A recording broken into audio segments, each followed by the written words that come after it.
Welcome to the lecture. In this lecture, we are going to discuss about the 8051 microcontroller. In previous lectures, we have discussed about the 8085 microprocessor and 8086 microprocessors. And after these two microprocessors, we have discussed about the interfacing requirements and interfacing standards and interfacing controllers. So apart from this, we are going to study about the controllers, basic controllers like 8051. So what is the difference between the microcontroller and microprocessor we have discussed earlier?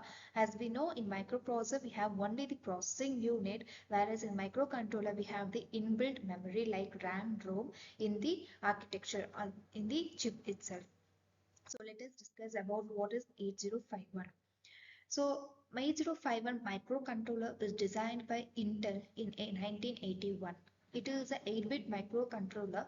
It is built with 40 pins as we have discussed in 8085. Here also the 8051 is a 40 pin DIP, that is DIP stands for dual inline package, that is IC package, and here the storage is 4 KB of ROM and 128 bytes of RAM storage, and we have two 16-bit timers, and it consists of 4 parallel 8-bit ports which are programmable as well as addressable as per our requirement. An on-chip crystal oscillator is integrated in the microcontroller having the crystal frequency of 12 MHz. As we discussed in processor itself, an external frequency is necessary to keep the system and to keep the processing state stable. So here we are using the external crystal frequency which has a frequency of 12 MHz, and it consists of 80 pins and which is supported by all the interfacing standards.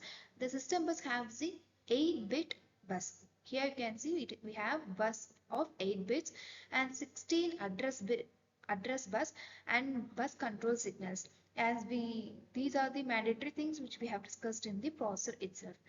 All other devices like program memory, ports, data memory, serial interface, interrupt control, timers, and CPU are all the interfacing together through the system. Next, we are going to discuss about the 8051 architecture. So here you can see the very first thing we have interrupt control. As we know, in 8085 and 86 we have a lot of interrupts like vector interrupt, non-vector, maskable, non-maskable, hardware interrupt and software interrupts. Here we have the interrupt control which we have external interrupts, timer interrupts and serial interrupts. We have the classifications like that. Here we have the two pins which is for interrupt 0 and interrupt 1, and these are externally given interrupt pins. And that the main thing is CPU, that is central processing unit, and this is going to act as for all the arithmetic and logical operations. And as we discussed, we have the oscillator which gives the maximum of 12 megahertz, and we have the oscillator capacity of 4 to 30 megahertz. And we have two timers, 16-bit timers, timer 0, timer 1, and these are the counter inputs. T0, T1 are the counter, they are used for the counter purpose. And here we have the serial port. As we know that every data is communicated through the serial communication, so every transmission and every receiving data should be in serial format. So we have the serial ports which is used for the transmitter and receiver.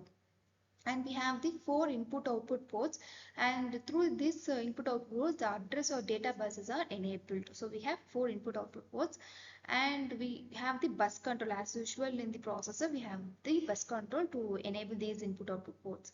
And apart from that, two major things you can find here is on chip ROM, that is for program code only. On chip ROM stands for read only memory, so it is only for the programming code. And on-chip RAM, where this can be used for storing the inputs and outputs so during the process and for the further processing also. So the unique feature which we can see here is these two, that is RAM and the ROM, which is inbuilt in the microcontroller itself.